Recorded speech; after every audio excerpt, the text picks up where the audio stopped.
Thank you. I'm excited to be here and talk about this. The first time I was on, I need my slides, was on the stage at, it was then the Open Source Strategy Forum, was in 2018. And I was a bit of a last minute sub-in, and I totally bundled it.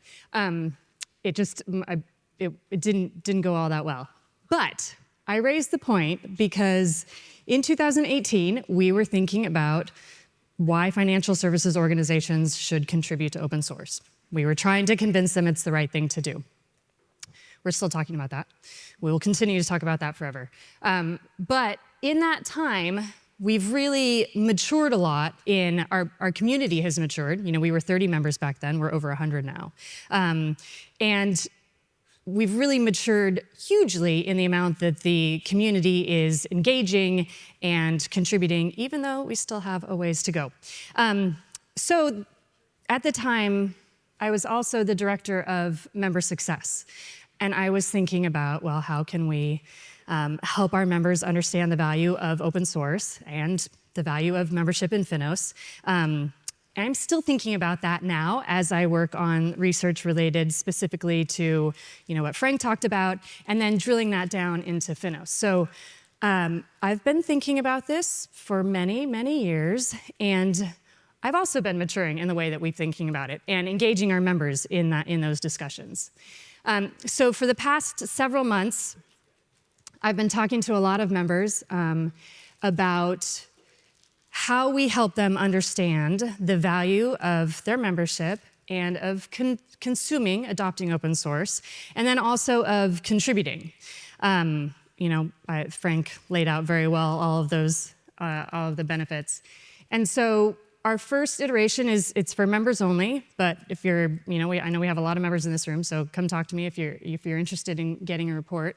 And so what we really do is we're looking at where your organization is adopting, where you're contributing, where you're taking advantage of member benefits, like showing up, and where there's still more that you can do. So we pull a lot of this value from the various different activities that happen. We look at COCOMO values to understand the value of our projects, and so that helping you understand that benefit of the consumption and then also the contribution.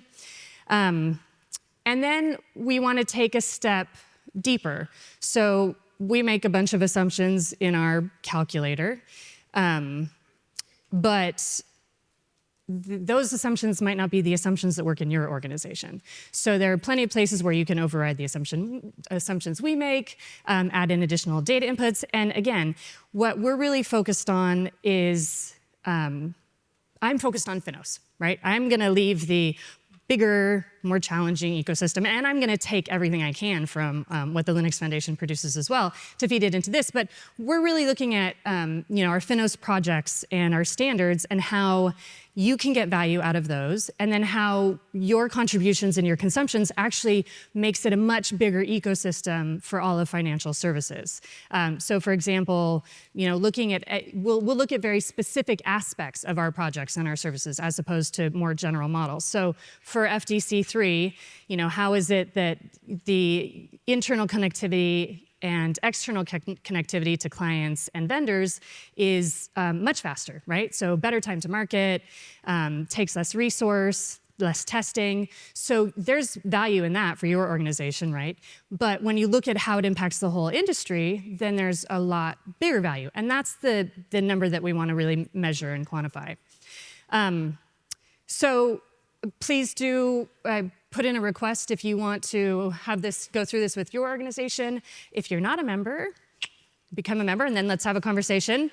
And then also, I think our industry is still maturing, right? But now is the time to go from passive consumption to active contribution, because when you're not contributing, you're also prone to a whole bunch of risks that you might not even know about. And so we recently released a new white paper.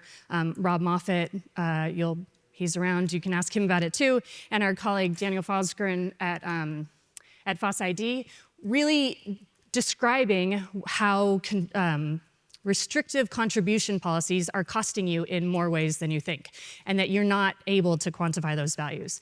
So the paper goes into quite a lot of detail about this. There are way more internal forks that are probably unmaintained in your organization that you know about, and that has serious risk implications. And in many firms, you're also 20%, according to our survey, you're internally maintaining the same open source library across multiple teams. It's a total waste of effort, right? So this paper will give you some concrete examples of how to start, talking within your organization and shifting towards more contribution rather than just consumption. And there's a session, gotta plug the session, right after this, which will go into that open source readiness and maturity as well. So that's it. Please reach out if you have any questions or you want to talk ROI for FINOS.